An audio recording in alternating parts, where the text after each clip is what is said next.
안녕하세요. 김광선 찐국TV 김광삼 변호사입니다. 그 한덕수 대망론이 지금 정가에 좀 떠들고 있어요. 손사래를 치고 있음에도 불구하고 보수 진영이 이걸 떠밀려고 하는 게 아니냐, 이제 그런 논란이 있어요. 그래서 오늘은 일단 트럼프 대통령하고 한덕수 권한대행이 전화 통화를 했잖아요. 그러면서 한덕수 권한대행에게 대선에 출마할 것인가 이렇게 물었다는 거잖아요. 이제 그런 내용들, 또 트럼프가 이제 한덕수 권한대행에게 굉장히 아름다운 영어 잘한다는 이 얘기했죠. beautiful English라고 이제 그렇게 얘기를 해가지고 지금 많이 화제가 되고 있습니다. 그래서 이게 아마 이제 한덕수 권한대행에 대해서는 이제 마지막 유튜브 방송이 될지도 모릅니다. 왜냐면 다음 주에 후보자 등록이 있잖아요. 국민의힘 후보자 경선 등록이 있기 때문에 다음 주 지나가 버리면 한덕수의 대망론은 이제 없어진다 이렇게 볼 수 있어요. 제가 오늘 이 유튜브 영상을 하는데 이제 오해를 하시면 안 되는 것은 제가 한덕수 대행을 지지해서 이걸 올리는 게 아니고 그냥 여권과 보수와 국민의힘 입장에서 왜 한덕수 대망론이 계속적으로 회자가 되는가, 그 부분을 분석해서 올리는 거기 때문에 오해는 없으시기 바랍니다. 한덕수 권한대행을 지지하기 때문에 다른 사람을 지지하지 않는다, 이제 그런 게 아니에요. 저는 지금 지지하지 않습니다. 단지 객관적인 그런 내용을 전달해 주는 거에 불과하다, 이렇게 이해를 하시고 오늘 영상을 보시면 좋겠어요. 일단 구독과 좋아요, 알림 설정 부탁드리고요. 여러분은 어떻게 생각하시는지 그 부분도 댓글 달아주시면 저에게 많은 참고가 됩니다. 일단 한 대행이 트럼프하고 통화하는 중에 일단 트럼프가 그랬다는 거 아니에요. 대선에 나갈 거냐 이렇게 물어봤다는 거죠. 그런데 이 대답이 나는 나가지 않습니다. 앞으로 대선 관리 열심히 하고요. 그 다음에 트럼프 대통령하고 통상일치 관세, 무역 이런 거에 대해서 좀 심도 있는 대화를 했으면 좋겠습니다. 이렇게 말했으면 사실은 후유증은 없었을 거예요. 그런데 이제 총리실 측에서 말한 게 한대행이 트럼프가 대선 나갈 거냐 이렇게 물어보니까 여러 요구 상황이 있어서 고민 중이다, 결정한 것은 없다, 이런 취지로 답변했다는 거예요. 고민 중이다 이렇게 답변을 했다고 하니까 안 나간다고 즉답을 한 게 아니고 나갈지 안 나갈지 모른다는 취지로 이렇게 얘기를 했다는 겁니다. 그래서 물론 특정하게 나 나가겠다 나가지 않겠다 이렇게 말하는 것보다는 이제 대화를 좀 매끄럽게 이끌어 나가기 위해서 그냥 짧게 그렇게 문답이 나간 것이 아니냐 이렇게 얘기할 수도 있지만, 이 내용만 보면 굉장히 고민하고 있다 이렇게 볼 수가 있어요. 특히 이제 헌법재판관 이완규, 함상훈 두 명을 임명했잖아요.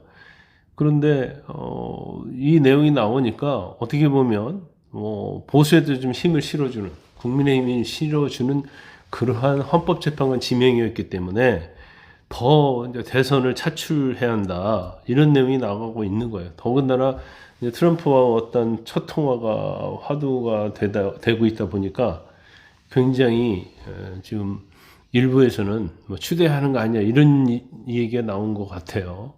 그리고 또 한국 정치권에서 지금 불거진 거, 그러니까 한덕수 권한대행의 차출론 이런 것들이 불거진 지가 딱 하루도 되지 않은 이슈를 가지고 트럼프가 이 내용을 알고 어떻게 전화해서 이 주제로 얘기를 꺼냈을까.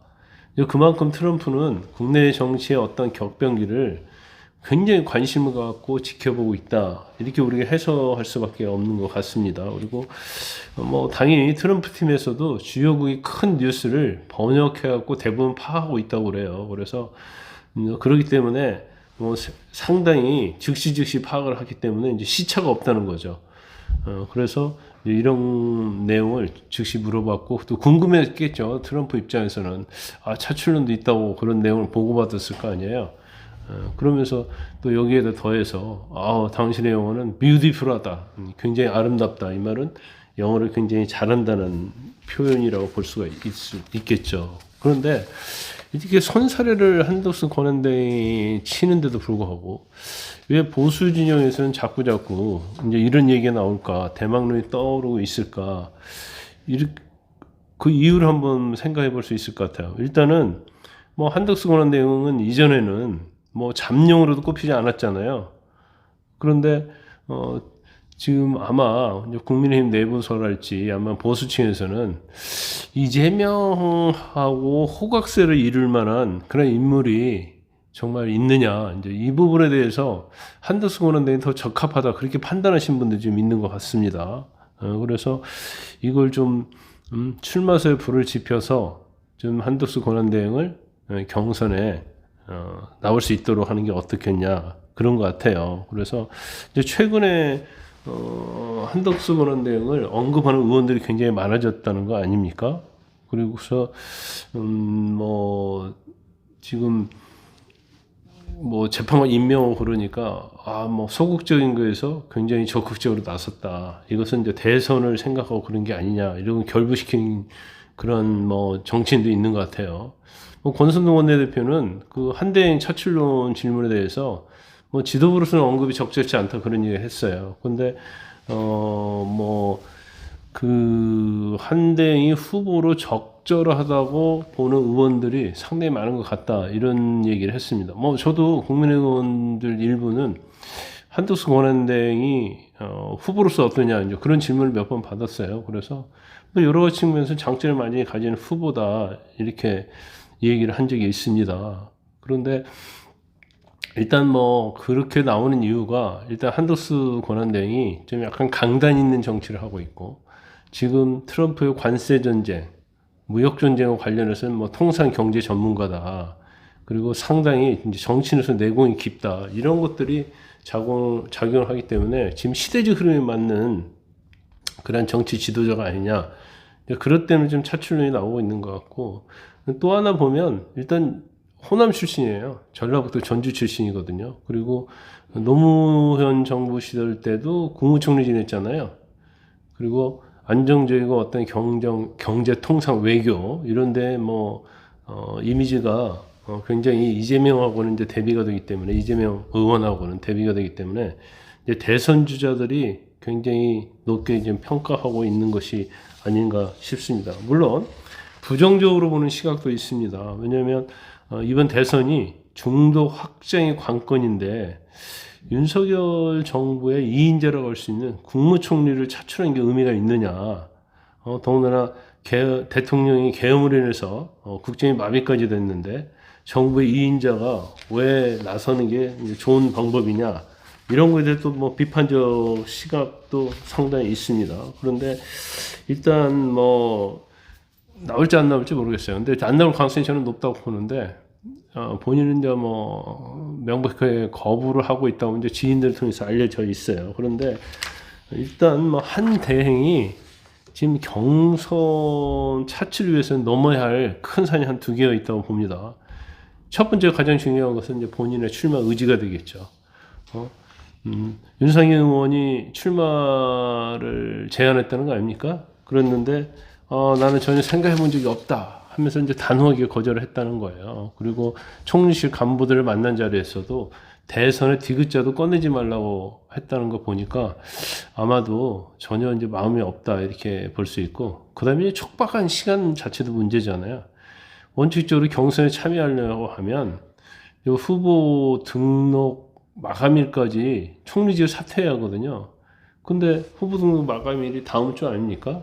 그렇기 때문에 이거 자체가 사실은 사퇴해서 대선에 나온 것은 어렵지 않느냐, 이제 그 의견이 주류를 이루는 것 같습니다.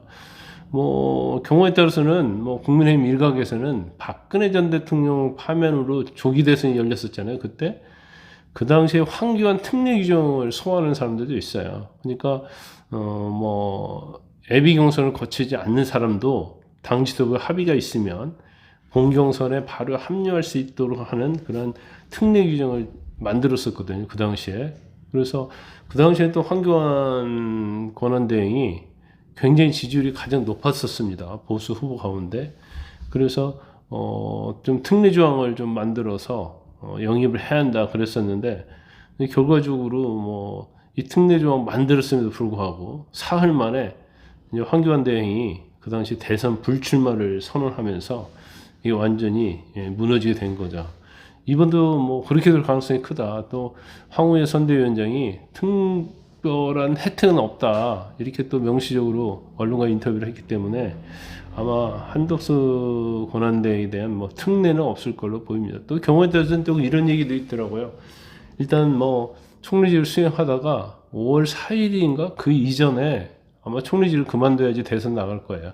그럼 5월 4일 이전에 그만두고 이제 무소속으로 출마를 선언하고 그 다음에 이제 국민의힘 후보 경선에서 확정된 국민의힘 후보하고 단일을 하면 어떠냐 이런 시나리오도 있다고 하는데 제가 볼 때는 그것은 상상에 관한 것이지 한대는 절대 그렇게 하지 않을 거예요. 더군다나 지금 뭐 출마할 의사가 전혀 없다고 하고 출마 의사가 있다고 한다면 다음 주에 이제 사퇴하고 경선에 등록을 해야겠죠. 근데 제가 볼 땐 지금 상황으로 보면 그럴 가능성은 없다 이렇게 봅니다. 그래서 이게 너무 또 지금 주자가 굉장히 많잖아요. 근데 환경권한대행이 나올 걸 갖다가 막 너무 기대를 하다가 또 경우에 따라서는 오히려 이게 이제 독이 될 수 있거든요. 그래서 지나친 기대는 금물이고 일단 제가 뭐 오늘 방송에서도 그렇고 여러 번 얘기하지만 이 판 자체는요 사실은 이재명 의원하고 붙어가지고 이기기가 쉽지 않은 그런 판이다 이렇게 볼 수 있어요. 그렇다고 한다면 이 판을 뒤집어야 한다. 뭘로 뒤집기를 할 것인가? 이것은 결과적으로 따지면 이제 후보의 역량이 달려 있다. 그래서 판을 잘 읽고 가면서 전과 사범이고 현재 사법 리스크 문제가 있고 민주당이 일극 체제이고 더군다나 만에 하나 대통령이 되면 우리나라 헌법상 상권 분립이 무너지기 때문에 입법권만 저렇게 다수당을 갖고 있어도 폭거를 하는데 만에 하나 행정권까지 장악하면 어떻게 되겠습니까? 이제 그런 점들을 국민을 충분히 설득해서 또 다른 하나로 판을 뒤집지 않으면 이번 대통령 선거는 굉장히 어렵다 이렇게 봅니다. 편안한 오후 되시기 바랍니다.